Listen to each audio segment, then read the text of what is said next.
Okay, so Tamara, how did It's On begin?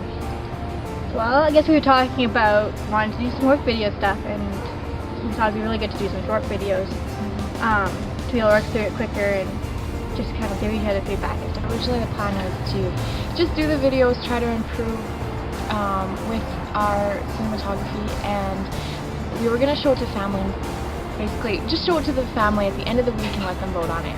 But then we thought, well, if we're going to go through the work and do it, why not just post it on YouTube? We can get some other feedback from it, other people can see it, and maybe it will help improve even more. Yeah.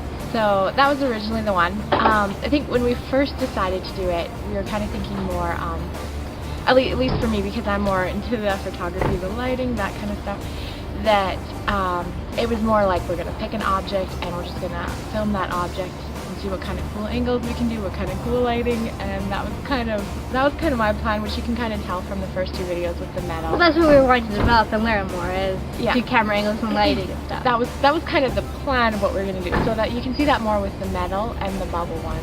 It's kind of like the pop can. It's kind of like, here it is again. Oh, here it is again. It's not really too exciting, just trying to do cool angles and good lighting. But we realized pretty quick that we needed to start adding the story element into it when my mom and Tina decided to challenge us with the M&M one. Yeah. And definitely won. And we realized how important the story was, and that if we added it, it would make it that much more powerful, which we knew before, but it just became that much more apparent, I guess. We had to slow things down after that a little bit though, because before that we were actually filming 2 videos a week, but once we had to try to do a story element a little bit more in it, then it took a little bit more of our creative skills with developing it, so we had to slow things down. Yeah.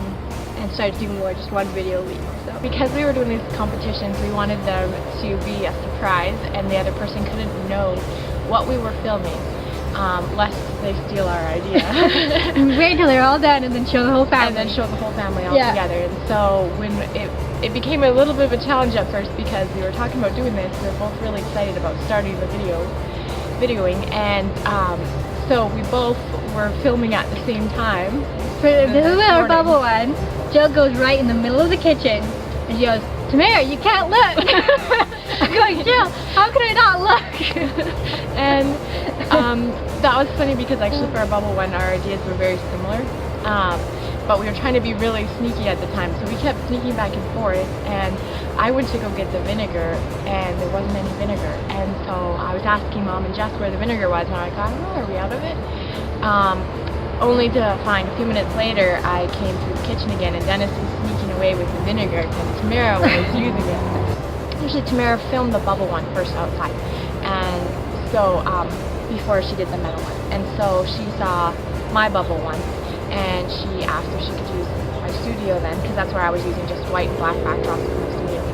And so then that made things even more challenging now, because now we were both wanting to use my studio, and we had to kind of work around each other. So there's lots of times I went to go into my studio and Tamara's like, Jill, you can't come in here. And I'm like, what? So one of the things we wanted to do in the behind the scenes is to show you some of the tools, because it's been getting pretty intense, and Tamara and I have been creating a number of challenges to try to pursue in our competition. So the first thing I want to show you, I'll just go get it here. I was thinking about cranes, and I wanted to make one on a lower budget. So I was trying to think what I could do, and I thought, well, why wouldn't my C-stand work to do that? So I ended up putting on this end, which is an attachment for a flash, so that I can hook my flash to a stand, but it actually has a screw that my camera tripod mount screws in there. So I can put my camera on here, and then I can switch it so that it goes at any of these angles on it. And then I can also use this, and I can push this out further if I want to. And I can also bring it up more if I want to. And then basically, essentially what it does is I can use it to move around and pan in a circle. You can do 360 degrees with it. And then you can also move it up and down. Now this part's a little bit more tricky because there's some teeth in here, and sometimes they get caught. But I'm starting to get a little bit of technique down, and I think I might be able to think of a way to make it a little better yet, but for now it works pretty good. Here's my dory that I made. Now when Jill was working on her crane, she asked, she's like, are we working on the same thing?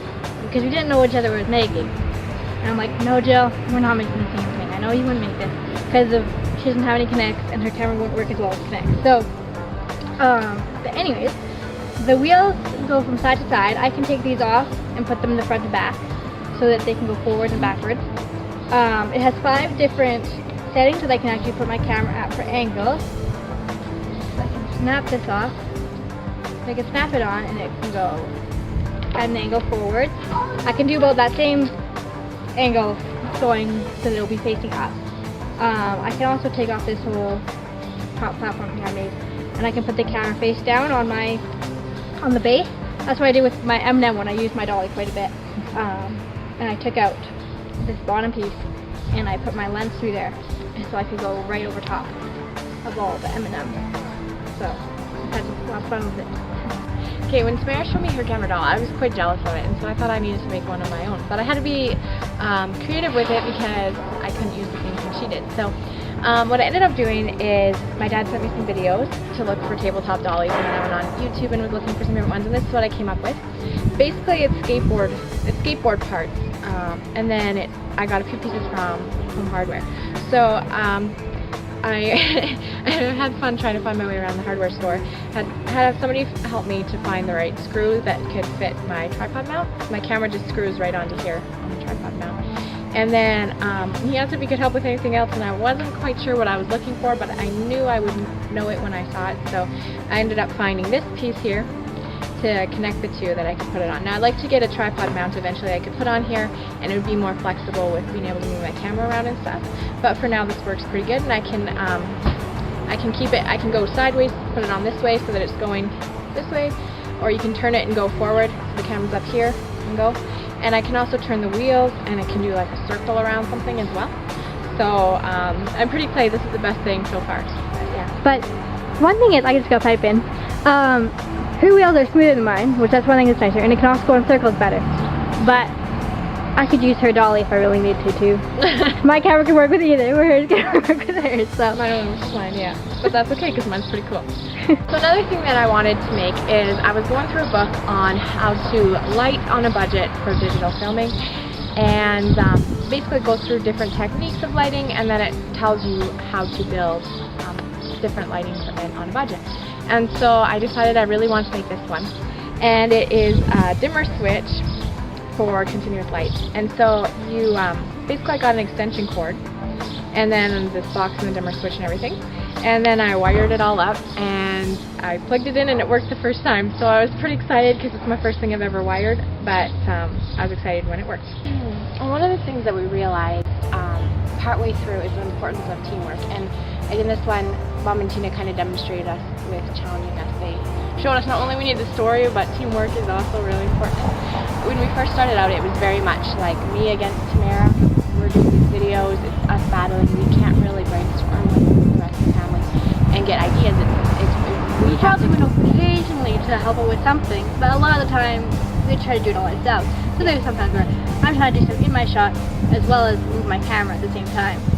From now on, we're going to start bringing in one family member. We're allowed to choose one family member per video to bring in and brainstorm, bounce ideas off of, and help make it a little bit stronger. So for all of our fans out there, thanks for watching. Thanks for any comments you've made about the videos or for voting for them. That really we really helps. appreciate your feedback. Yeah.